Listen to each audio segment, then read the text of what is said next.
Washing Tech. Today's Washing Tech episode is brought to you by Audible. Get a free audiobook download and 30-day free trial at washingtech.com/book. Over 180,000 titles to choose from for your iPhone, Android, Kindle, or MP3 player. And also Warby Parker. Get a free 5-day home try-on at warbyparkertrial.com/Joe. 5 pairs, 5 days, and the try-on is 100% free. That's warbyparkertrial.com/Joe. Most nonprofits aren't currently equipped to accept cryptocurrency donations, and we enable that. Welcome to the Washing Tech Policy Podcast. We deliver the latest tech policy news and brightest tech policy experts to you, wherever you are, so you can stay productive, relevant, and informed in less time. From Washington, D.C., it's the Washing Tech Policy Podcast with Joe Miller.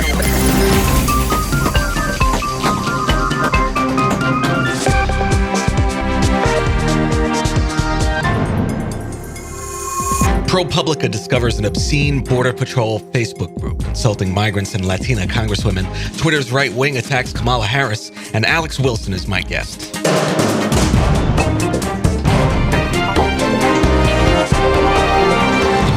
Hey everybody, ProPublica uncovered a secret Facebook group containing some 9.5 thousand members in which Border Patrol agents ridiculed migrants and members of Congress with obscene photos.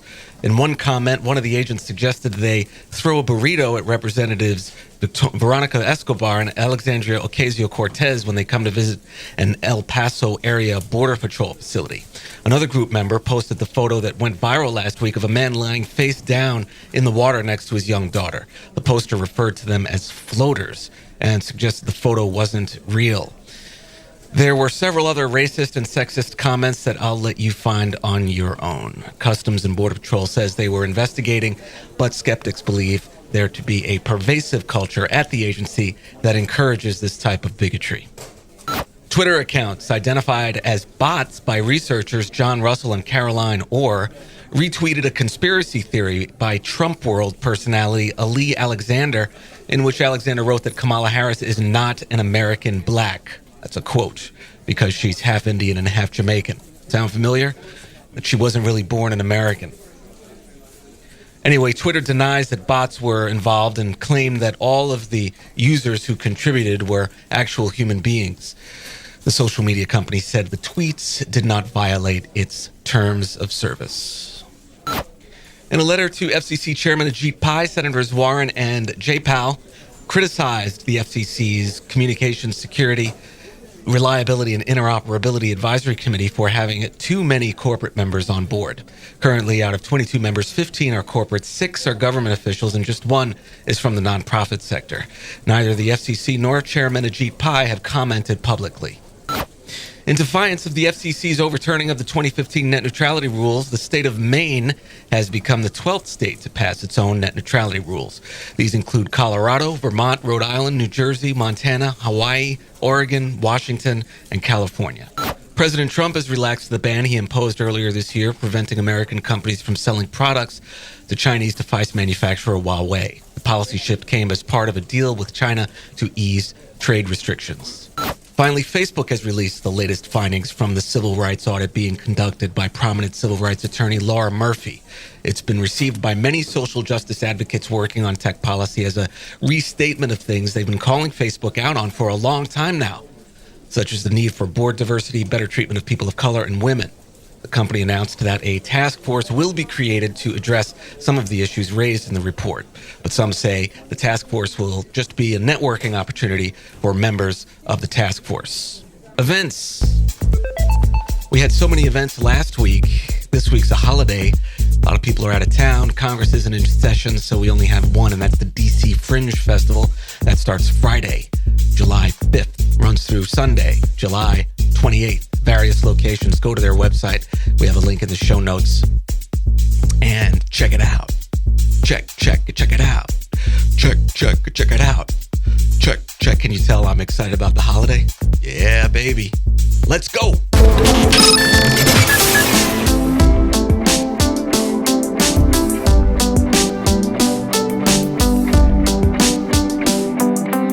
Audible is offering a free audiobook download to Washington Tech listeners. Choose from hundreds of thousands of titles, including the book written by last week's guest, Sophia Noble, entitled Algorithms of Oppression, How Search Engines Reinforce Racism. You can download Algorithms of Oppression free by trying audible.com. Sign up for your free audiobook and 30-day trial today at washingtech.com/book. Washington Tech, the inclusive voice of tech policy.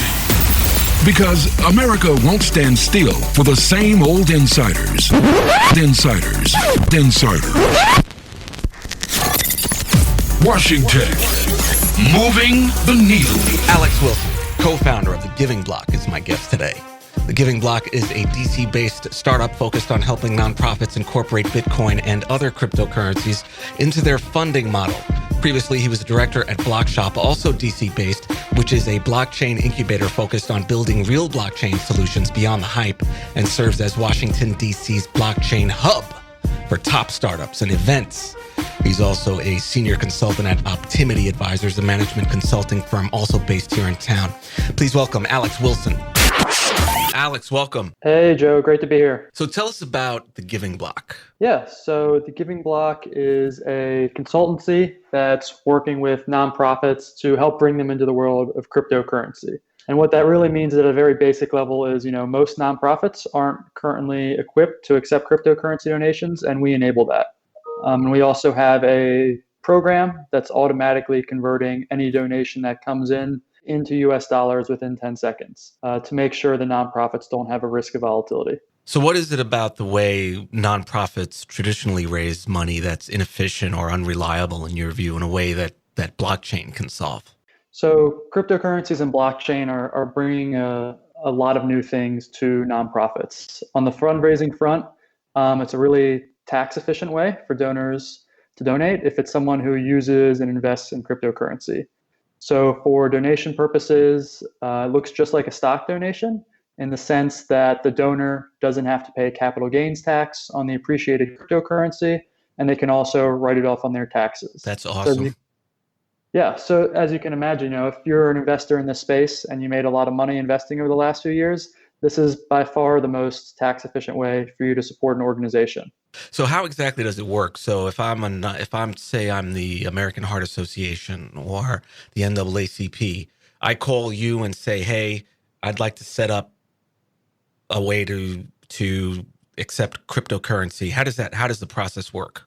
Sure. So what we typically do is, this all starts with education because everyone wants to know what cryptocurrency is and how it can benefit their organization before they just dive into taking donations. So we usually spend a few hours with the leadership team doing some education, teaching them the basics. And then when they get a little more comfortable, we move forward with opening up the cryptocurrency wallets that we set them up with that auto conversion feature I mentioned earlier.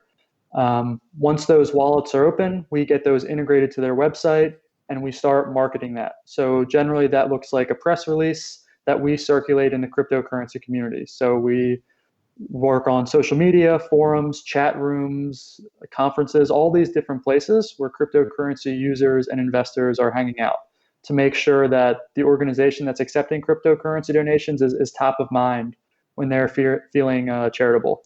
So what's the value add for nonprofits in DC that already have deep pockets? For them, this is the main thing would be, they're getting access to an entirely new pool of donors. We're finding that these donors that are donating cryptocurrency aren't previously donating to the organization. So they're really only donating if they're donating in cryptocurrency.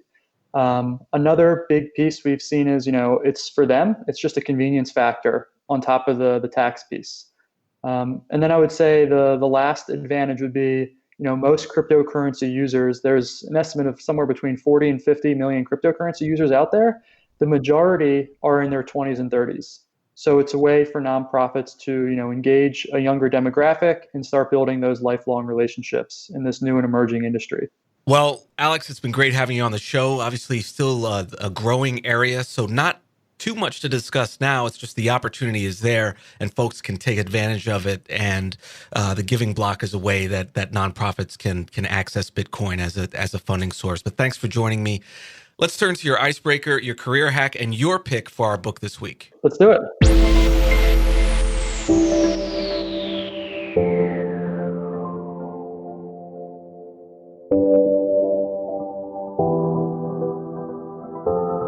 Okay, so it's 1960s, 70s, 80s, 90s, the noughts of 2000s. Which decade, based on what you know about it, because you were around for less time than I've been around, based on what you know about some of these decades, which one do you think had the best vibe and why? I'm going to have to go with the 90s, even though I was very young in the 90s. And the reason I choose the 90s is, because of my personal interest in cryptocurrencies and tech. Of course, that was the birth of the internet. We saw a lot of new technologies come relatively mainstream, right? This was the first time in the 90s that average people were having computers in their homes, getting access to the internet. And then on a more global scale, you also saw kind of freedom spreading to a lot of countries as the Cold War kind of came to an end and the Soviet Union, in a sense, collapsed. I'm going with the 80s. Oh, okay. Yeah, How come? that was the era of my favorite show of all time, which is Knight Rider. And I wrote to David Hasselhoff because we were supposed to do a class assignment writing to a famous person, and I chose David Hasselhoff. I was in, I don't know, 4th grade, but the guy, he never wrote me back. So and that's why I never watched Baywatch. But Well, the 80s were like the beginnings of hip hop. We had these Bruce Lee reruns we used to watch. And then, in New York, it was all these styles, like the Kangol hats and La Tigre shirts with the collar pop. So anyway, the New York of the 80s was very different from today. But yeah, being an sounds pretty entrepreneur is extremely hard work, Alex. I mean, we hear it said a lot and it sounds glamorous, but glamour is so far from the reality. Describe the mindset for us that keeps you moving forward. Yeah, I mean, the bottom line for me is I'm doing something that doesn't feel like work, right? So it's a lot different than doing maybe a 9-to-5 job where you're working for someone else and you feel like you're not really making an impact. With what I'm doing, I come in every day excited to do what I'm working on, always looking forward to working with new nonprofits and elevating their impact using cryptocurrencies and blockchain. So it's really rewarding work. But like with any startup, it's always tough getting started. So you end up doing a lot of work in the beginning for not a lot of money, but it gets better over time. For me, I feel like it was easier getting started, and then once I'm into it, a year, 2 years, it's like, wow, it's really hard to keep this going. But I guess the reason I got started in the first place was those 7 regrets of the dying, one of which kind of resonated with me, and that's the regret of not living life true to yourself. But now 4 or 5 years in, it's really a matter of necessity at this point, keeping the lights on and putting food on the table. So that's what keeps me going. What are you reading and watching these days? Yeah, so in terms of watching, don't watch a ton of TV, but when I do find some time, a big fan of the show Billions. And also a show called Silicon Valley, both really entertaining. And then on the reading front, of course, I'm trying to stay on top of all things blockchain and crypto. So I'm always trying to keep up in the space. Things move really quickly. So I find myself spending quite a bit of time doing research and even just trying to keep up with the news every day in the industry. So are you one of these cryptocurrency millionaires? Not yet, but hopefully, down the road. That'll be nice. There you go. So I just went to see Jordan Peele's Us. Actually, I went to see when it first came out. But I read about it being based on Edgar Allan Poe's short story, the story of William Wilson, about a doppelganger. So I read that, and now I feel like I see doppelgangers everywhere. So anyway, it turns out that the family in Us's last name was Wilson too. So it's just interesting if Us does it. So it really was based on Poe's story. But if Us doesn't win something significant at the Oscars, I think people should just stop going to the movies because that would be total and complete BS. But anyway, thanks again, Alex, for joining me. Do you have any final ideas you'd like to leave with the audience before we close? And where can we find you online? Yeah, sure. I guess the final idea would be, just do some Googling, look up Bitcoin and cryptocurrencies, read about it. It's pretty interesting stuff.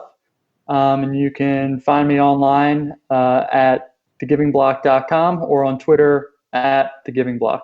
And you've been listening to Alex Wilson. Wait a minute. Your last name is Wilson too? Just like Poe's story. It's a little too creepy, man. Yeah, that's Poe for you. Seriously. Anyways, you've been listening to Alex Wilson, founding partner of the Giving Block, Nonprofits Meet Crypto. Alex, thanks for joining me. Thanks for having me, Joe. Happy to be here. You have not missed the blockchain train. I mean, sure, in 2010, it was, if you'd spent, $100 on blockchain and be worth millions today. Imagine that. That's a better success story than Amazon.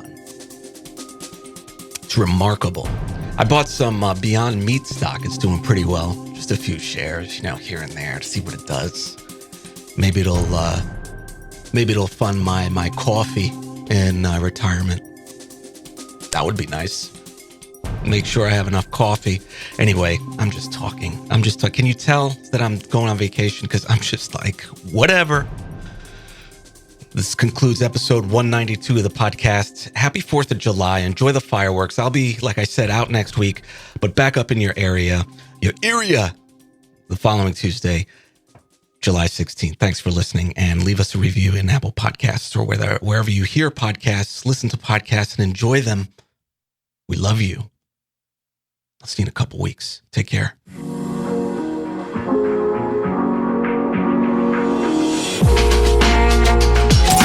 Washington Tech.